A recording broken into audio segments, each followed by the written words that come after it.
দেখতে পাচ্ছেন আমার সামনে একটি পাওয়ার ট্রান্সফর্মার আছে, যেটার ক্ষমতা হচ্ছে 10 MVA, 10 মেগাওয়াট লোড নিতে পারবে এটা দিয়ে। দেখতে পাচ্ছেন এটা আজকে প্রচণ্ড রোদ থাকার কারণে আজকে এটা গরম হয়ে গেছে। তার জন্য এটাকে মানে 4-5 দিয়ে 4টা পাখা দিয়ে এটাকে মানে ঠান্ডা করার জন্য আর কি আমরা পাখা স্টার্ট করে দিয়েছি, যাতে এটা ঠান্ডা থাকে। দেখতে পাচ্ছেন এই যে গাছগুলা নড়তেছে। তো এটা ফ্যানের বাতাসগুলো অনেক পাওয়ারফুল আর কি।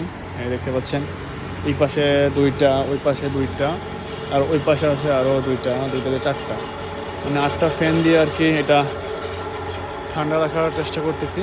মানে প্রচণ্ড গরম হয়ে যাচ্ছে সম্ভবত মানে এটার মধ্যে যখন ঝামেলা আছে, যার কারণে পাওয়ার ট্রান্সফরমারটি প্রচণ্ড রকমের মানে গরম হয়ে যাচ্ছে। যার কারণে আমাদের ইউনিট 2 পাওয়ার ট্রান্সফরমার 10 MVA দেখতে পাচ্ছেন যে লেখা আছে এখানে।